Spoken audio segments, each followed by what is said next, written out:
Dragon Ball Z tuh bisa dibilang bapaknya action manga. Dari yang dulunya cuma adu pukul biasa jadi perang level hancurin planet, rambut warna-warni sampai teriak-teriak power up yang melegenda. Sampai sekarang udah 20 tahun lebih pengaruhnya masih kerasa banget di dunia anime dan manga. Tapi jangan salah, walaupun DBZ itu OG banget, banyak juga loh manga lain yang bisa ngasih vibe serupa, yang bikin deg-degan dan ngerasa kayak mau ikutan mukul layar. Dari kekuatan turunan keluarga Joestar di JoJo Bizarre Adventure, sampai si botak overpower Saitama di One Punch Man yang musuhnya cuma numpang eksis bentar, semua punya caranya sendiri buat ngasih adrenaline rush.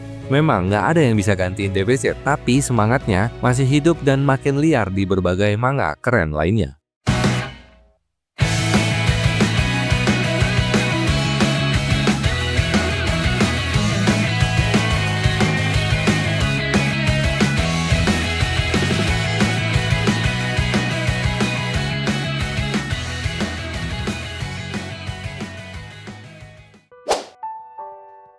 Kalau di Dragon Ball Z kita kenal yang namanya Ki.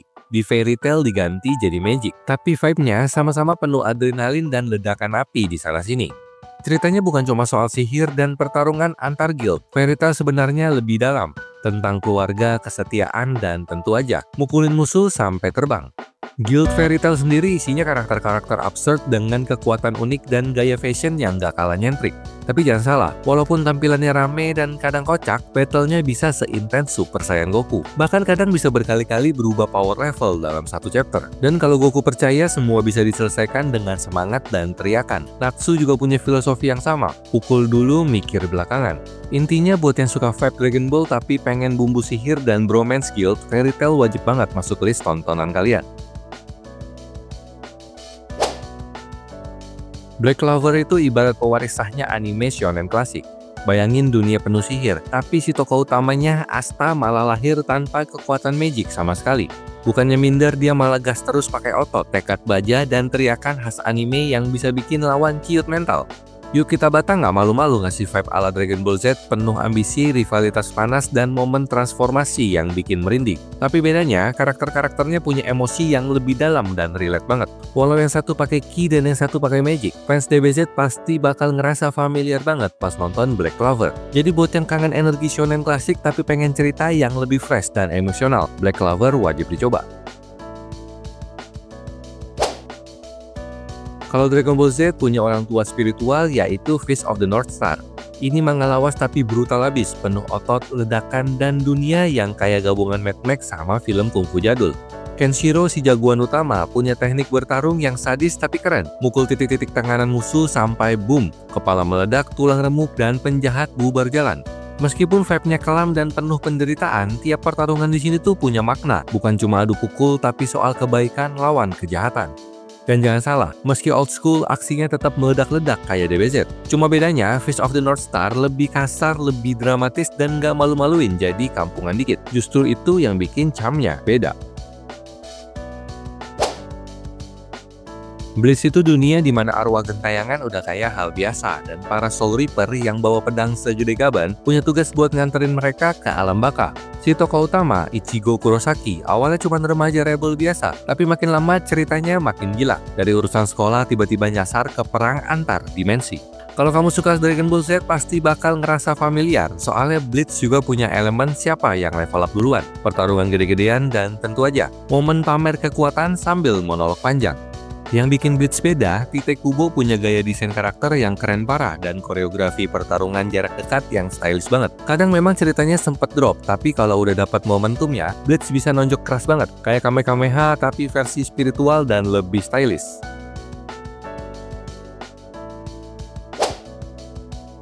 My Hero Academia itu ibarat surat cinta buat para superhero ala barat, tapi dibalut dengan formula khas shonen.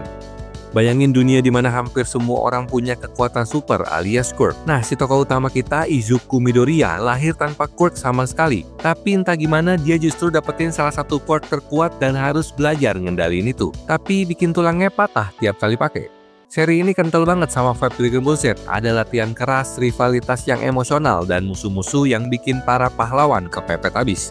Setiap pertarungan tuh rasanya kayak nonton film, tegang, dramatis, dan penuh perkembangan karakter. Horikoshi juga jago banget ngebagi spotlight ke banyak karakter tanpa bikin ceritanya kehilangan fokus. Jadi walaupun ceritanya makin gede skalanya, tetap aja terasa dekat dan personal. Cocok banget buat yang suka pertarungan epik tapi tetap pengen ngerasa nyambung sama perjuangan tiap karakter. Nggak ada Keyblade, nggak ada alien penguasa galaksi, yang ada cuma tinju, tali skipping, dan keringet yang bercucuran. Hajime no Ippo ngikutin perjalanan Ippo Makunouchi. Dari anak cupu yang sering dibully jadi petinju profesional yang bikin lawan gemeteran. Meski settingnya realistis, energi dan tensinya di setiap pertarungan tuh bisa ngalahin anime fantasi manapun. Bayangin, build up ke pertandingan besar itu kayak nonton episode Dragon Ball Z, tapi bedanya dunia dipertaruhkan lewat satu pukulan, bukan Kamehameha.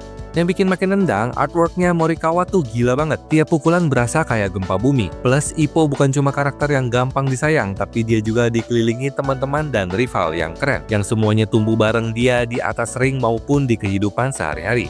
Pokoknya ini bukan cuma soal tinju, tapi soal perjuangan hidup juga.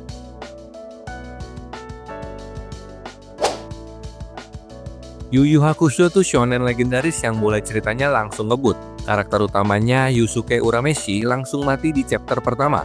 Tapi jangan salah, justru dari situ petualangan gokilnya dimulai. Dari anak nakal jadi spirit detektif, Yusuke harus hadapin dunia arwah. Ujian dari para iblis sampai konflik batin yang bikin dia mikir, bukan cuma mukul. Yang bikin Yu Yu Hakusho beda dari yang lain tuh emosinya, karakter-karakternya dalam banget. Dark Tournament Arc, gila sih, itu salah satu turnamen paling epic sepanjang sejarah anime. Power up, ada. Rivalitas nempel di hati. Backstory karakter, kadang berasa nonton drama Korea tapi isinya tinju dan energi spiritual. Kalau Dragon Ball Z punya Keyblade dan teriakan panjang, Yu Yu Hakusho ngelawan pakai spirit gun dan omongan sarkas yang tajam. Intinya sih, ini salah satu shonen wajib tonton buat yang suka pertarungan keren tapi tetap punya hati.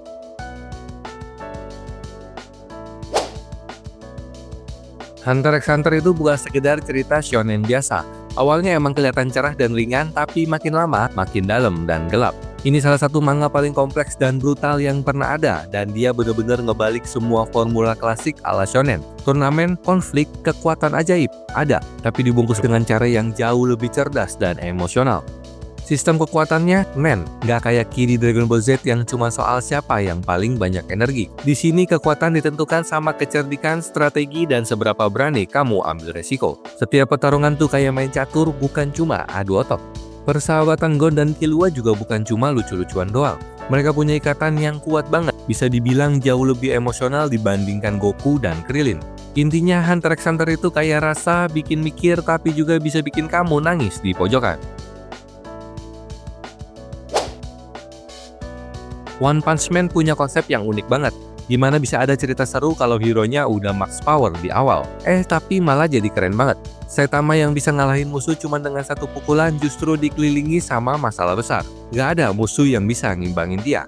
Dan itu jadi bahan lelucon yang terus diulang, tapi juga jadi inti emosional dari cerita ini.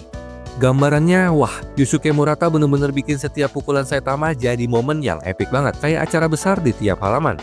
Meskipun hero-nya cepet banget ngebungkus pertempuran, dunia di luar sana penuh sama karakter-karakter unik dan monster-monster yang jelek banget. Saking gilanya mereka mirip banget sama musuh-musuh paling absurd di Dragon Ball Z. Yang paling seru, One Punch Man berhasil bangun dunia yang penuh dengan pahlawan dan monster, yang pastinya disukai banget sama penggemar Dragon Ball Z kan? JoJo Bizarre Adventure itu ibarat definisi dari manga yang gak pernah ngebosenin. Mulai dari para Joestar yang selalu tampil dengan gaya paling flamboyan, hingga cerita yang gak pernah takut buat berubah total. Dari vampir zaman Victoria ke pertarungan psikis dan pukulan metafisik, semuanya ada di sini. Bedanya sama Dragon Ball Z yang pakai Ki sebagai kekuatan utama, JoJo tuh lebih kreatif banget. Ilustrasi Araki dan desainnya pertarungan itu butuh skill tinggi. Para Joestar itu nggak cuma kuat, tapi juga punya otak dan penampilan yang keren. Karakter-karakternya, baik itu hero atau villain, selalu punya keseimbangan yang menarik dan nggak bisa ditebak. JoJo itu kayak Dragon Ball Z yang dilihat lewat kacamata surreal dan penuh fashion. Bikin cerita ini jadi nggak bisa dilupakan.